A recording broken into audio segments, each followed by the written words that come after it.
사랑 굉장히 쉬운 것 같지만 사실 굉장히 어려운 일이에요.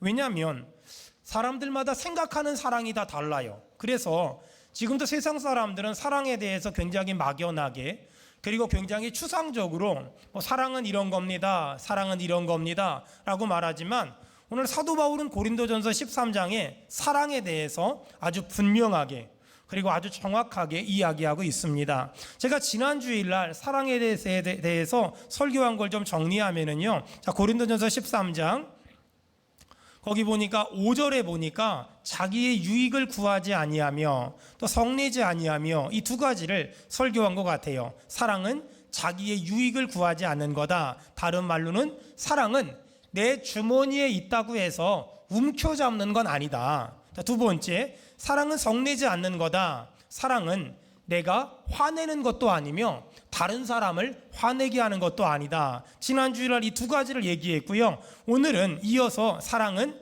따라합시다. 악한 것을 생각하지 아니하며 악한 것을 생각하지 불의를 기뻐하지 아니하며 불의를 기뻐하지 아니하며 진리와 함께 기뻐하고. 진리와 함께 기뻐하고. 자, 오늘은 이 사랑에 대해서 세 가지를 한번 얘기해 보려고 합니다. 사랑은 첫째는 악한 것을 생각하지 아니하며, 두 번째는 불의를 기뻐하지 아니하며, 세 번째는 진리와 함께 기뻐하는 거다.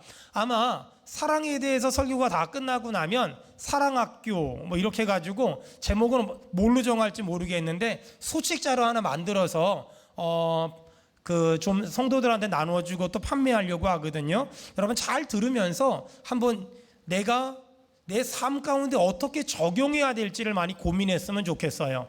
선과 악은 어떻게 구분할까? 사람들은 내 생각에 이렇게 하는 건 선이고 내 생각에 이렇게 하는 건 악이래요. 몇 달 전에 제 차가, 제가 새벽에 운전을 하고 오는데 택시가 앞에 서 있었어요. 그런데 제가 뒤에 섰거든요. 근데 이 택시가 저를 못 보고 후진을 하다가 저를 받았어요. 이분이 너무 놀래가지고 미안하다고 그러더라고요. 근데 제가 사고 처리를 해야 될 거 아니에요. 그래서 저희 사무장님한테, 우리 손명덕 집사님한테 그 사고 처리를 맡겨놓고 저는 바쁘게 막 신방 다녔거든요. 근데 이분이 대뜸 전화하더니 그러는 거예요. 자기 기분이 너무 나쁘대.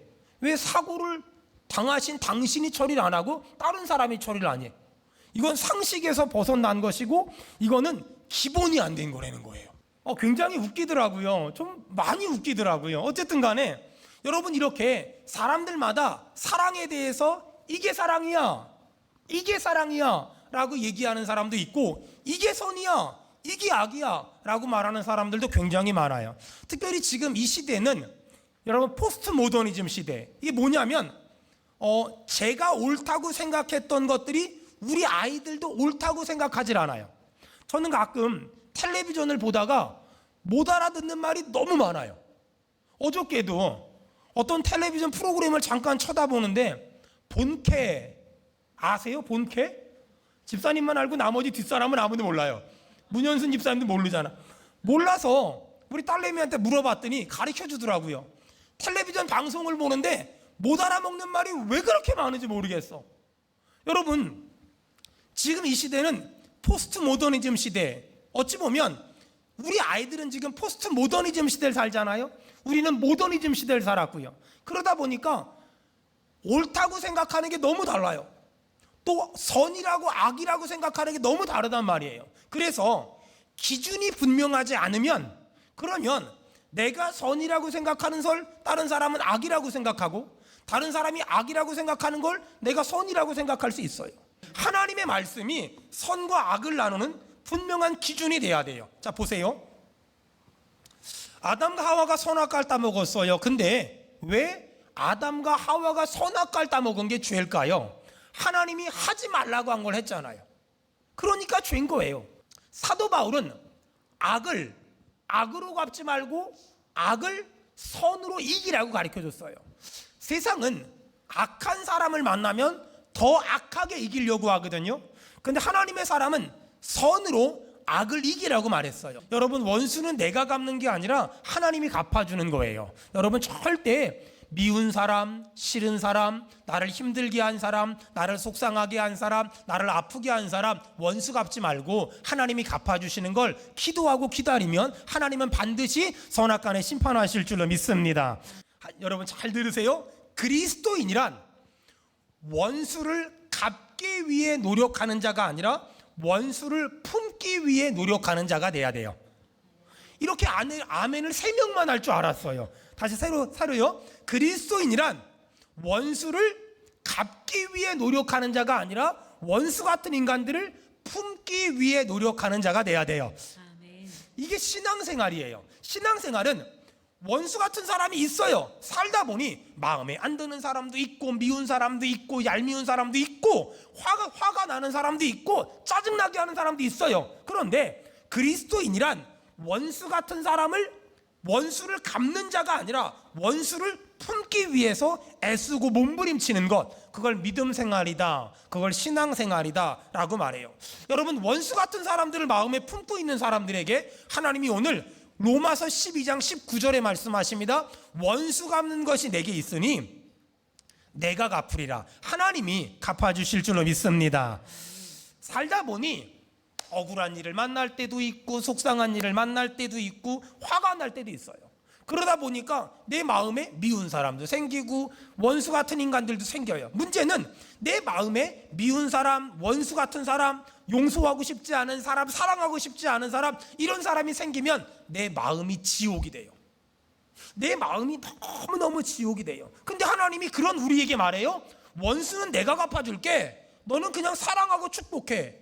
여러분 이 말에 우리가 아멘을 할 수 있는 이유가 뭐냐면 잘 들어보세요. 하나님은 우리가 좋은 걸 심어도 30배, 60배, 100배의 결과를 주시지만 우리가 나쁜 걸 심어도 30배, 60배, 100배의 결과를 주세요. 그러니 어떤 사람이 나에게 악을 행하고 어떤 사람이 나를 힘들게 했어요. 하나님은 그 사람에게도 30배, 60배, 100배의 열매를 주실 거거든요. 하나님은 반드시 원수를 갚을 것이니 여러분 내가 원수 갚으려고 애쓰지 말고 하나님께 맡기기를 주의 이름으로 축원합니다. 자, 오늘 고린도전서 13장에는 사랑은 악한 것을 생각하지 않는 거야 라고 말합니다. 전 우리 성도들이 어떤 사람에게도 원수 갚으려고 하지 말고 어떤 사람에게도 악한 것을 생각하지 않고 여러분 사랑하길 주의 이름으로 축원합니다. 사랑은 불의를 기뻐하지 않는 겁니다. 어릴 적에 어머니 따라서 교회 가잖아요. 그러면 찬송하잖아요. 사실 어린이 예배 때는 찬송이 지루하지 않고 힘들지 않아요. 왜냐하면 우리가 알아들을 수 있는 거거든. 예수님은 생명의 참포도나무 샛별 같은 두 눈을 사르르 감고 예수님의 이름을 부르노라면 이런 건 다 이해가 되잖아요. 근데 저는 어릴 적에 진짜 이해가 안 됐던 찬송이 뭐였냐면 달고 오묘한 그 말씀. 뭘 달고 오묘해. 지루하고 피곤한 그 말씀이지. 막 말씀 듣다 보면 입신의 경지에 이르러요. 막 앞으로 자빠지면 그래도 의자에 찌는데 뒤로 자빠지면 얼마나 민망한데. 근데 목회를 하면 할수록 예수님을 믿으면 믿을수록 정말 그래요. 여러분 하나님의 말씀이 정말 달고 정말 오묘하고 정말 하나님의 말씀을 기뻐하고 하나님의 말씀대로 사는 걸 기뻐하는 저와 여러분 되길 축원합니다. 자, 선과 악을 나누는 기준이 뭐라고요?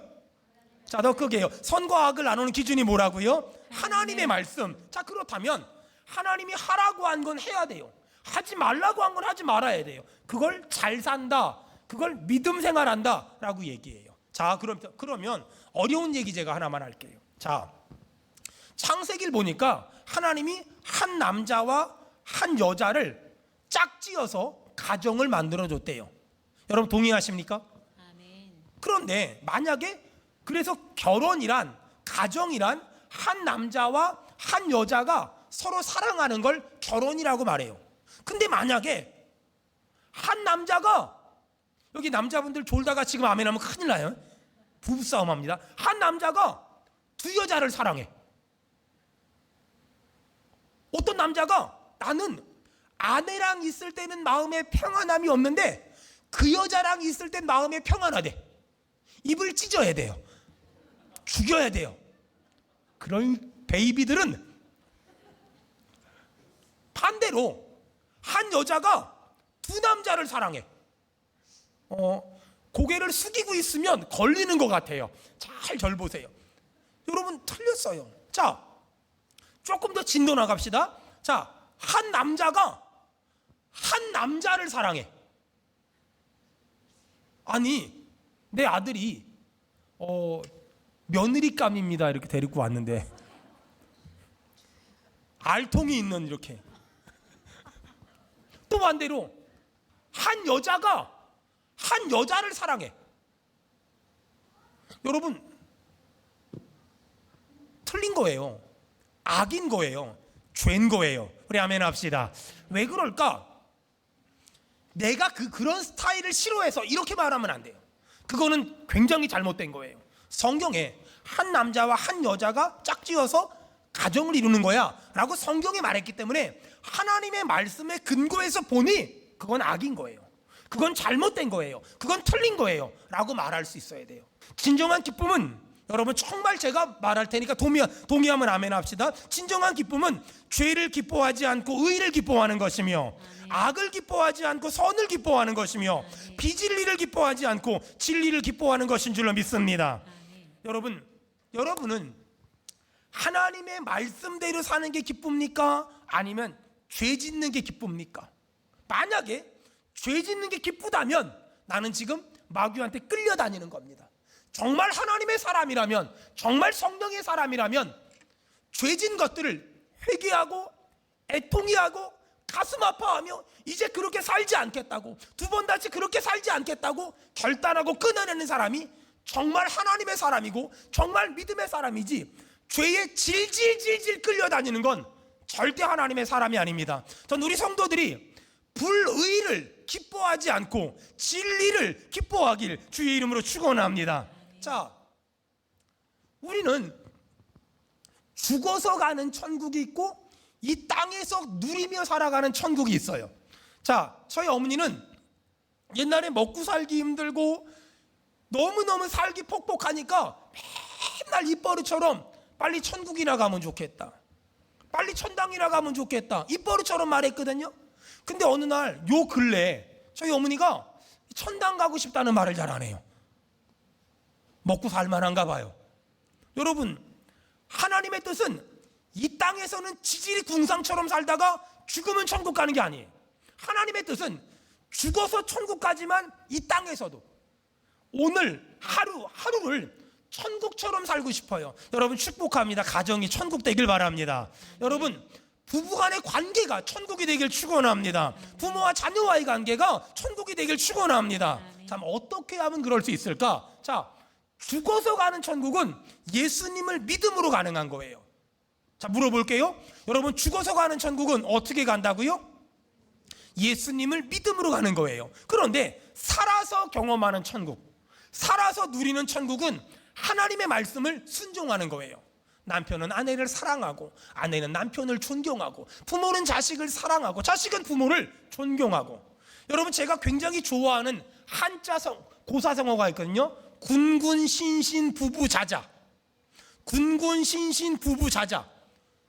군주는 군주의 노릇 잘하고 신하는 신하의 노릇 잘하고 아들은 아들의 노릇 잘하고 아비는 아비 노릇 잘하면 나라가 태평성대래요.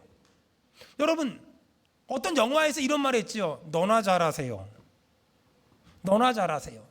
제가 목회해 보니까는요, 신앙생활 어려운 게 하나도 없어요. 나만 잘하면 돼요. 너가 잘하는지 신경 쓰지 말아요. 너가 잘하는지 신경 끄세요. 나만 잘하면 돼요. 찬양대도 뒤에 있는 남자들이 목소리가 삑사리가 나는지 안 나는지 신경 쓰지 말고 나만 잘하면 돼요. 뒤에 있는 남자들 삑사리 내는 거 신경 쓰다가 본인 목소리 삑사리 다 나요.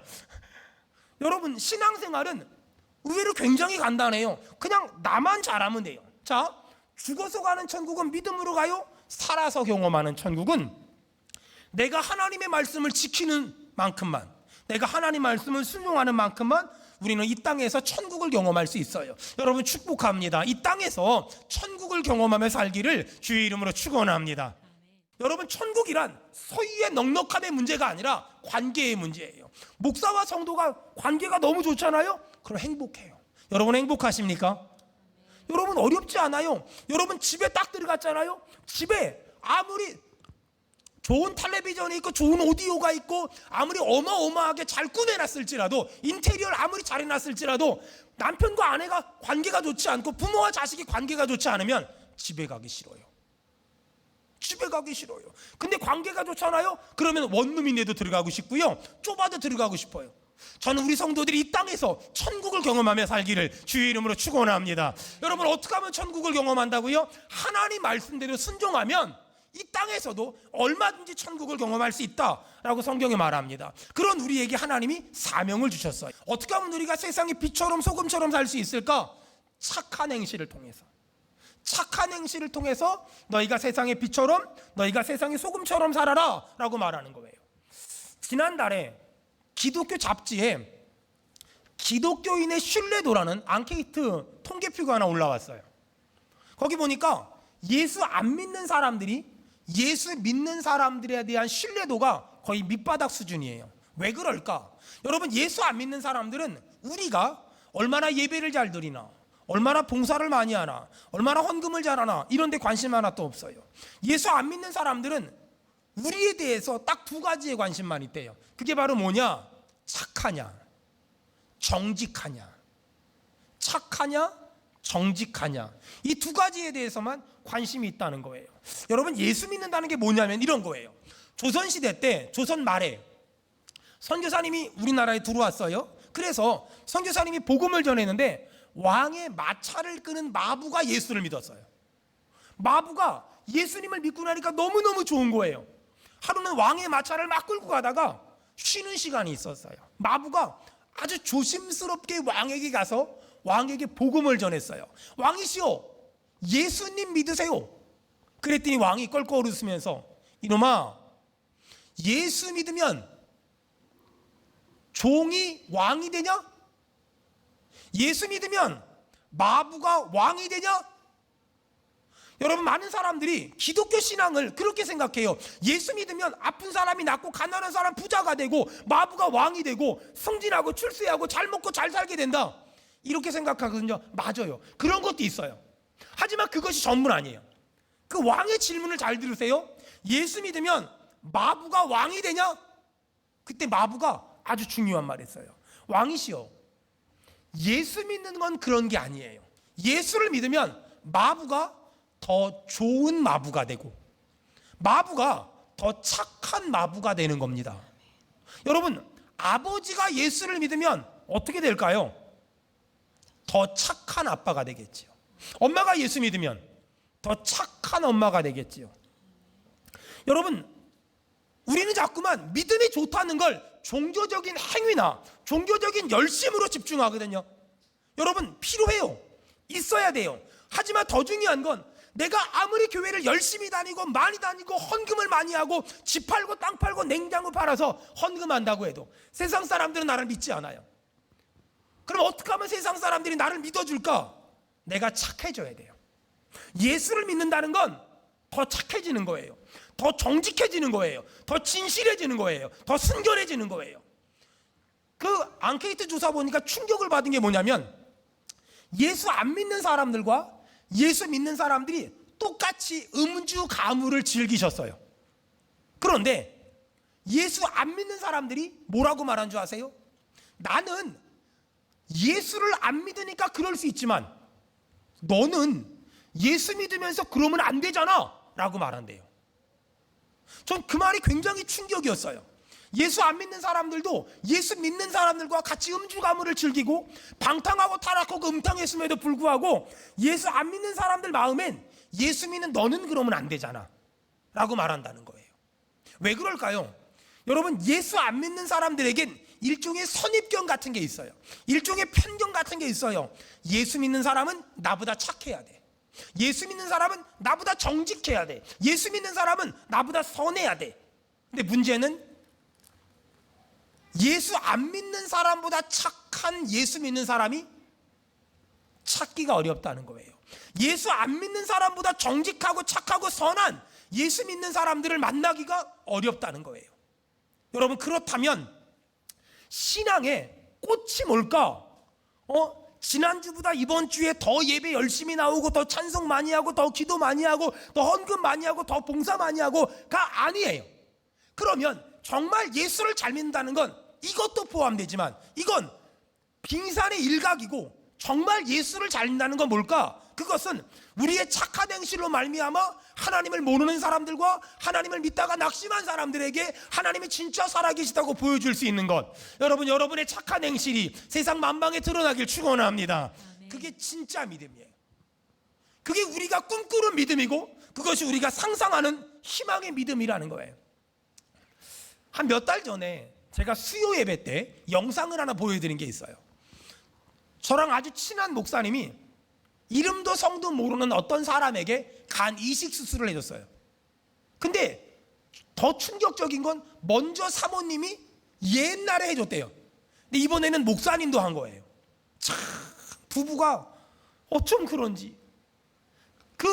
너무 감동적인 스토리니까 어떤 방송국에서 목사님이 사는 것부터 목회하는 것부터 목사님 자녀들 사역하는 거 다 찍어가지고 가져갔대요. 뉴스에 나온다는 거예요. 그래서 나도 뚫어지게 쳐다봤죠. 근데 뉴스에 딱 나왔는데 한 20초? 한 15초? 정도 나오면서 그냥 목사님이 그 앞에 뭐 교회 이런 거 찍은 건 하나도 안 나오고, 목사님이 이 장기 기증하는 그런 수술 들어가는 거, 그리고 받은 사람이 소감, 그거 딱 2번 나오고 딱 끝났어요. 근데 더 속상한 건 그럴 수 있다고 생각해요. 편성 못 잡았으니까. 제가 다 이해할 수 있는데 정말 속상한 건 거기에 김모 씨 이렇게만 나온 거예요. 근데 그 뉴스가 끝나고 바로 다음 그 사건 사고가 뭐였냐면, 전라북도 어느 지역에서 아무의 목사 성추행. 아니, 잘한 건 김모 씨고 못한 건 김 목사야. 둘 다 목사라든가 둘 다 김모 씨라든가 그래야지. 아니, 왜 하나는 김모 씨고 하나는 김모 목사야? 너무 화가 나서 나도 평생 처음으로 악성 댓글을 한번 달아볼까 막 그러다가 그건 못하겠고 하나님 앞에 기도하는데, 하나님이 그때 저에게 주신 마음이 하나 있어요. 야야, 예수 믿는 사람이 착한 일을 하는 건 당연한 거니까 사람들이 얘기 안 해도 되는 거야. 예수 믿는 사람들이 그따위 짓을 하는 건 나쁜 짓이니까 하면 안 되니까 뉴스에 나오는 거잖아. 하나님이 제 마음을 그렇게 위로하더라고요. 아니, 지금 그 정부에서 내린 그 방역 지침 있잖아요. 교회 안에서는 아무것도 먹으면 안 된대요. 수박도 주면 안 된대요. 아이스크림도 주면 안 된대요. 근데 옆에 식당 가서는 먹어도 괜찮아요. 그러면 거기 가서 무슨 일 생기면 교회가 책임지나 식당이 책임지나? 뭔가 앞뒤가 하나도 안 맞잖아요. 근데도 불구하고 저 충분히 이해하고 공감할 수 있어요. 여러분, 세상은 교회가 조금만 잘못하면 큰일 난 것처럼 떠들고, 교회가 아무리 잘해도 칭찬하거나 격려하거나 응원하지 않아요. 왜 그럴까? 세상 사람들은 교회에 대한 기대감이 있는 거예요. 교회는 착해야 돼. 교회는 선해야 돼. 세상 사람들처럼 교회는 살면 안 돼. 그런 마음이 있는 것 같아요. 여러분, 이제 우리 교회가 그렇게 대단한 교회도 아니고 그렇게 큰 교회도 아니잖아요. 전 우리 교회에 대한 그냥 소망이 있다면, 세상 사람들이 교회는 이래야 돼, 요 정도는 했으면 좋겠어요. 세상 사람들이 목사는 이래야 돼, 그 정도는 했으면 좋겠어요. 세상 사람들이 수원은혜교회 집사들은 이렇게 살아야 돼. 여러분, 세상 사람들의 기대 이상의 선함이 있는 교회가 되기를 주의 이름으로 축원합니다. 자, 마지막 하나, 사랑은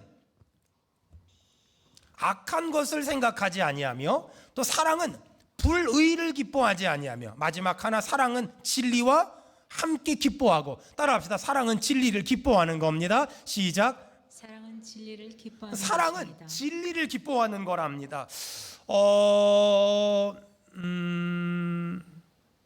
여러분, 저 어릴 적에 있잖아요. 시골에서 부흥회를 하면은요, 주일 저녁, 월요일 새벽 오전 저녁, 화요일 새벽 오전 저녁, 수요일 새벽 오전 저녁, 목요일 새벽 오전 저녁, 금요일 새벽, 이렇게 부흥회를 했어요. 근데 시골교회 부흥회하면 어떻게 하는지 아세요? 부흥강사 목사님이 오셔가지고요 설교하는 게 월화수목금이 똑같아요. 뭐 하는지 아세요? 첫째 날은 목사님 용돈 드려라, 둘째 날은 목사님 책값 드려라, 셋째 날은 목사님 옷 사줘라, 넷째 날은 목사님 차 사줘라, 그 다음 날은 사모님 용돈 드려라, 그 다음 날은 사모님 옷 사줘라. 이게 5일 동안 하는 설교의 주종이었어요. 옛날 부흥회는 다 그랬어요. 어떤 부흥회를 가봐도 다 그랬어요. 권사님들 보고는 목사님네 집에 쌀독에 쌀 있나 좀 체크해봐라, 이런 얘기 주로 막 하셨어요. 제가 목사가 되고 이만큼 시간을 돌아봐서 왜 그랬을까 생각을 해보면, 근데 그때 그 부흥이 있잖아요. 그렇게 막 설교하잖아요. 어떤 일이 벌어졌는지 알아요? 그럼 막 집사님들, 권사님들, 장로님들이 막 울면서 회개했어요. 제가 목사님을 잘 섬기지 못했습니다. 주님 용서해 주세요. 막 울면서 그 다음날 가면 목사님네 오이가 막 가뜩이고 막 저는 여러분들도 은혜 받아가지고 막 오이 갖다 줬으면 좋겠어요. 근데 막 그땐 그랬다니까는요. 막 그때 막 그랬어요. 근데 그때 그 부흥회가 얼마나 은혜가 됐는지 몰라요. 왜 그랬는지 알아요? 그때는요 목사님들이 진짜 가난했어요. 정말 찢어지게 가난했어요. 정말 너무너무 힘들게 사셨어요. 우리 목사님만 생각해봐도. 그러니까 성도들이, 근데 성도들 자기들도 먹고 살기 힘드니까 목사님을 돌볼 수 있는 마음의 여유가 없는 거예요. 그러니까 부흥회를 하면서 그때라도 좀 돌보라고 권면하면 성도들 마음이 이거예요. 나도 목사님을 정말 도와드리고 싶고 돈도 좀 챙겨드리고 싶고 용돈도 좀 챙겨드리고 싶고 양복도 좀 사드리고 싶고 이것도 좀 해드리고 싶고 저것도 해드리고 싶은데, 문제는 나도 찢어지게 가난하니까 못해주니까 속상해서 울고 서글퍼서 울고 답답해서 그냥 우는 거예요. 그게 그때 부흥회였어요. 근데 요즘에 저희 교회 부흥회에도 그런 거 안 하잖아요. 그런 걸 안 하는 이유는 아주 간단해요. 저는 먹고 살만 하거든요. 저는 그렇게 찢어지게 가난하진 않아요. 전 그렇게 아주 찢어지게 가난하진 않아요. 그냥 제가 실수로 옷이 찢어지긴 해도 그렇게 가난하지 않아요. 그래서 그런 부흥회 안 하는 거예요. 근데 봐봐요, 사람들이 몰라서 못할 땐 가르쳐야 돼요. 몰라서 못할 땐 가르쳐야 돼요. 근데요 아는데 안 되는 게 있어요. 아는 대로 사라지지 않는 것이 있어요. 이런 거 있잖아요. 용서해야 돼. 근데 성경에 용서하라고 말은 하는데 왜 그렇잖아요. 내가 용서하기 싫어. 성경에 사랑하라 그러는데 사랑하기 싫어. 성경에 기다려주라 그러는데 나 기다리는 거 싫어. 여러분 이럴 때가 있으세요? 없으세요? 전 많아요. 목사인데도 불구하고 저는 몰라서 못하는 게 아니라 아는데 하기 싫을 때가 있어요. 성경을 보면 성령 충만과 술 취함을 동등한 입장으로 이야기할 때가 진짜 많아요. 참고로 저는 저희 돌아가신 아버지가 술에 대해서는 거의 전문가셨어요. 그분은 아주 유명한 명언을 하셨어요. 나는 들고 가진 못해도 마시고는 간다. 그분은 이런 아주 멋진 명언들을 술을 막 드시고 계시는데 엄마가 자기가 안 부르러 가고 꼭 절 시키거든요. 이유는 간단해요. 본인이 부르러 가면 싸울 거고 내가 부르러 가면 자기에겐 피해가 없으니까 이렇게 절 보내요. 그럼 술 드시는 거 부르러 가잖아요. 그럼 아버지가 또 명언을 남겨요. 그동안 술 이만큼 먹어서 조금만 더 먹으면 그만 먹으려고 했는데 네가 와서 그 기분이 상해서 다시 처음부터 마셔야 된대요. 저는 그런 아버지랑 살았어요. 그래서요 성경을 볼 때마다 성령 충만과 이 술 취함이 비슷한 게 진짜 많아요. 제가 한번 얘기해 볼 테니까 잘 들어보세요. 일단 술 취하잖아요. 말이 많아져요. 술 깰 때까지 말해요. 술 깰 때까지. 성령 충만 받잖아요. 말이 많아져요. 둘째, 술 취하잖아요. 노래를 불러요. 비 내리는 호남산 이런 거 불러요.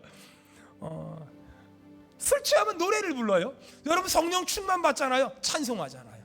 세 번째, 술 취하잖아요. 자꾸 권해요. 우리 아버지는 돈도 없으면서 지나가는 사람들 다 불러다 술 먹여요.